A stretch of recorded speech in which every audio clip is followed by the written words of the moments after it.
Welcome back to ClearTask. Today, I will show you the quickest and most reliable way to transfer your Signal chats from your old phone to your new phone.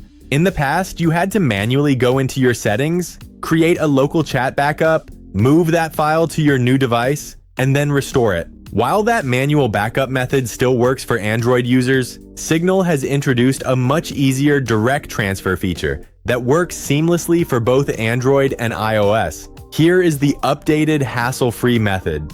Before we start, make sure both your old and new phones have Wi-Fi and Bluetooth turned on, and keep them right next to each other. First, install and open the Signal app on your new phone. Next, when prompted on the screen, choose the option that says Transfer or Restore Account. Then select Transfer from Android device or Transfer from iOS device, depending on your operating system.